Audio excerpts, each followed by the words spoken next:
नमस्कार मैत्रिणींनो, मंजू क्रिएशनमध्ये तुमचे सर्वांचे स्वागत आहे. तर आज तुम्हाला मी तेल न वापरता लिंबाचं लोणचं कसं करायचं हे तुम्हाला मी आता दाखवत आहे.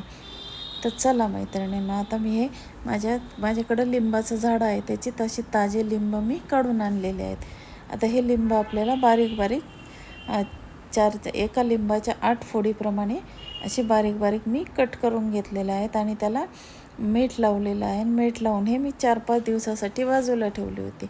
आता हे लिंबाला मीठ लावायचं आणि 4-5 दिवस हे मुरू द्यायचं मीठ आणि नंतर याचं लोणचं घालायचं आहे. आता मी हे 4 दिवसापूर्वीच मीठ लावून ठेवलेलं होतं. तर बघा मैत्रिणींना, अशा प्रकारे त्याला आपण मीठ लावून हे 4 दिवस बाजूला ठेवलं होतं. आता ह्यामध्ये मीठ मुरलं गेलेलं आहे. आता आपण लोणचं यामध्ये मी अजून काय काय टाकते हे तुम्ही पूर्ण व्हिडिओ बघा. आता यामध्ये आपल्याला वापर करायचा आहे, मी 1 चमचा मेथ्या घेतलेल्या आहे, कारण माझे लिंबू 5-6 लिंबाचंच मी लोणचं घाललं आहे. या ठिकाणी मी 1 चमचाभर मेथ्या घेतलेल्या आहेत, हळद घेतलेली आहे आणि लाल मिरची पावडर. आता मीठ आपण अगोदरच वापरलेलं आहे, त्याला लावलेलं, त्याच्यामुळे यामध्ये आता मीठ वापरायचं नाही.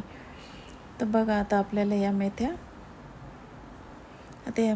अगदी थोडंसं तेल टाकून या मेथ्या आपल्याला भाजून घ्यायच्या आहे. अगदी एखादा 2 थेंब तेलाचा मी वापर केलेला आहे फक्त, आणि त्याच्यात आता आपल्याला मेथ्या भाजून घ्यायच्या आहेत. तर चला आपण आता या मेथ्या भाजून घेऊया. आता यामध्ये मी 1 चमचा मेथी भाजून घेणार आहे. तर बघा, आता आपण ह्या मेथ्या भाजायला ठेवलेल्या आहे आणि अगदी बारीक गॅसवर ह्या मेथ्या भाजायच्या आहे, नाही तर मेथ्या जळून जातात. मेथ्या ह्या फार पटकन जळतात, त्यामुळं त्या बारीक गॅसवर भाजायच्या असतात. आता आपल्या मेथ्या भाजून झालेल्या आहेत. आता या मिक्सरला मी लावून घेत आहे. तर चला आता आपण ह्या मिक्सरला फिरवून घेऊया. आता आपली मेथ्याची पावडर पण तयार झाली आहे. आता बघा, यामध्ये तिखट, मीठ, मेथ्याची पावडर आणि आपल्याला 1 चमचा हिंग वापरायचा आहे.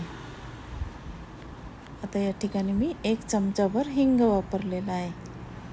तर चला आता आपण ते जे लिंबू चिरून ठेवलेले आहेत त्यामध्ये हे मसाले आपल्याला आता टाकून घ्यायचे आहे आणि व्यवस्थित हलवून घ्यायचं आहे.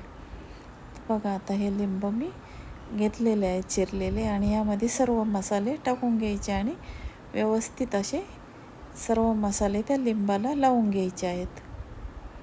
अगदी व्यवस्थित हलवून घ्यायचं आहे. ते लिंबू सर्व मसाले लिंबाला लागतील अशा प्रकारे ते आपण व्यवस्थित हलवून घेऊया. तर बघा, अगदी 1 थेंबही तेलाचा वापर न करता मी हे लोणचं बनवत आहे. आणि आता हे भरताना आपण बरणीमध्ये अगोदर थोडासा हिंग टाकायचा आणि त्यानंतर ते बरणीमध्ये आपल्याला लोणचं भरायचं आहे.